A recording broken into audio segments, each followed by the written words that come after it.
This is TechCrunch. Stress isn't just bad for you, it's also bad for your employer.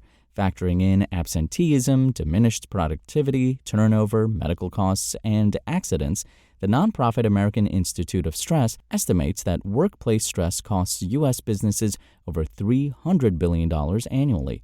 One way to measure stress is by monitoring cortisol levels. Even influencers know this, with cortisol face becoming a trending TikTok topic. But to approach things scientifically, the hormone needs to be measured throughout the day because it's variation that matters the most. By the end of the day, we should have the lowest levels, says Nutrix CEO Maria Han.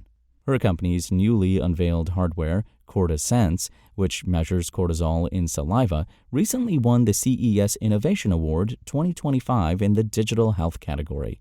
Providing patients with a device instead of having them go to a clinic isn't just more convenient, it also allows for tracking cortisol levels right after waking up, Han told TechCrunch. Developed with the support of the University of Applied Sciences Northwestern Switzerland, CortiSense integrates with Nutrix's digital health platform, G-Sense, which includes a digital health platform, continuous glucose monitoring, AI-powered dietary management, and telemedicine.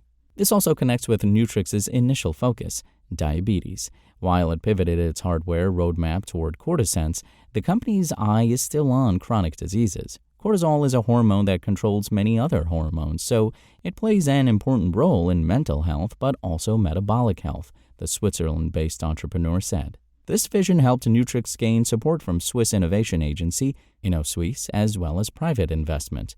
The startup raised $4 million to date, including a previously unannounced $2.5 million seed round co-led by Polish impact fund Sympact and Japan deep tech fund OIST Lifetime Ventures. Mayo Clinic also came on board after meeting the team at CES 2024.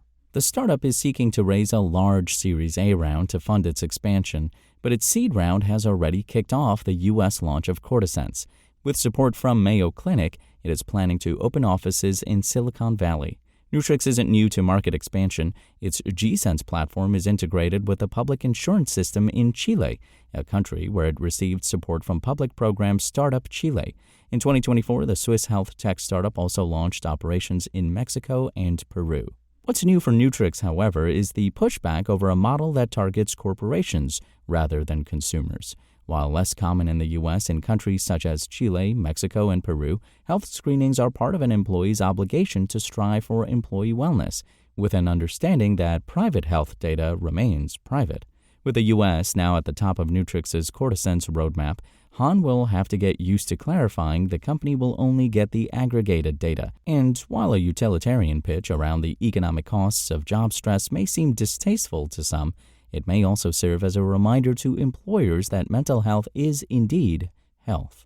Cortisol is also extremely important in women's health, especially in the perimenopause and menopause, but it's also a space that was very abandoned from the research and studies point of view, Han said.